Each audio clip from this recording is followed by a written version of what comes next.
Ash is gone and he's not coming back, but it's okay. To be a Pokemon master kicks off Ash's final arc, having him visit old friends and Pokemon from his past journeys, bringing back OGs like Brock and Misty after 25 years of battling, catching, and let's be honest, a bunch of filler episodes, giving Ash possibly the greatest send-off in all of anime. Then it happened. The Japanese Anipoke Twitter account dropped some of the first promo material for, at the time, an unknown new series starring Liko and Roy, and people were not having it, saying stuff like, no Ash, no watch, so goodbye Anipoke. Let's be honest, this series won't last long. But this one had to be the most egregious. In 2023, Satoshi will retire, and the new Anipoke protagonist will be a girl. I wonder if my brother from 10 years ago will believe me. Bruh. And those are just the ones I can actually show on YouTube. Apparently, Liko is supposed to carry the torch of the new generation of the Pokemon anime for however many years, but the question was, and still is, can she? Fast forward, Pokemon Horizons is out, and we're at a point in the story where we can finally assess Liko as the main protagonist. Roy fans, I'm sorry, but that's another video. So who is Liko? Growing up in the Paldea region to parents Alex and Luca, not Ash and Serena. As much as I would like this to be true, choosing to go this route is the best long term, giving Liko her own identity.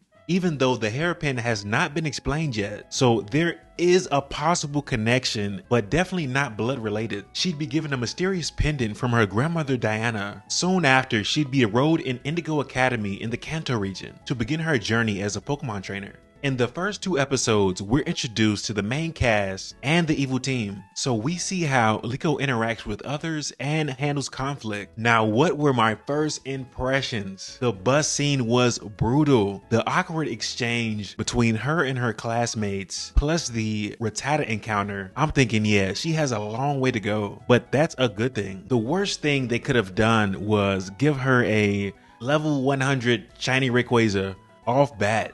Now, a big misstep establishing her as the main character is introducing a setting and characters that are just far more interesting than she is. You've got Anne, her roommate, who is oozing personality, who really lights up a room and very outgoing. You walk outside and on the school grounds, you have different starter Pokemon from various regions and the student body having battles in the courtyard. It's just an overall great environment. Then at the center of it, you got Liko, who at this point has not made a mission statement, a declaration to achieve something. She's just hanging out. In contrast, Ash Ketchum made it clear what he was going to do in the first few scenes of his debut. So at this point, I am a bit disappointed with how they presented Liko. Not to say she doesn't have her moments. For example, when she receives Sprigatito, they do not hit it off at all, showing Scratch is super effective, but her eagerness to learn about her Pokemon, even in the face of certain death, is something you can appreciate. But the looming question is, how is she at battling? She did come out on top against the first battle between her and the Explorers, but I would not expect her in any tournament arcs anytime soon. The love for battling is just not there. It's more situational with Liko, which is refreshing, so it has you more curious about what path she's gonna choose. Now, as part 2 wraps up, the one thing that's going through my mind is, why does it feel like Liko is playing backseat to her own story? Especially when the Rising Volt tacklers swoop in, pretty much hijacking the entire series, being hired by her parents to escort her back to the Paldea region. You can't help but think her parents know that she's not capable of handling this level of conflict, which is weird because in the Pokemon world, as a trainer, you're thrown into the wild to fend for yourself. So for them to babysit her this much is strange. There's no backup, there's no reinforcements, it's you and your Pokemon. And this is a recurring theme throughout the series. Liko being bailed out by the Rising Volt tacklers in moments where she's about to lose or there's no win condition. If Liko is supposed to frontline the series for the next 25 years, they have to take the training wheels off. XP share is the greatest teacher, and they are not letting Liko cook at all. It's not fair to compare Liko to a story that's already been completed, but the one thing she does have is potential. So I am optimistic with the Pokemon anime being in Liko's hands. I think she just needs needs more time. For those waiting for the Netflix dub, it is releasing on March 7th. But if you have a VPN, you can check it out on the BBC player. But I'll put the links in the description box. So I'm gonna end my rant here, so I will catch y'all in the next video. Peace.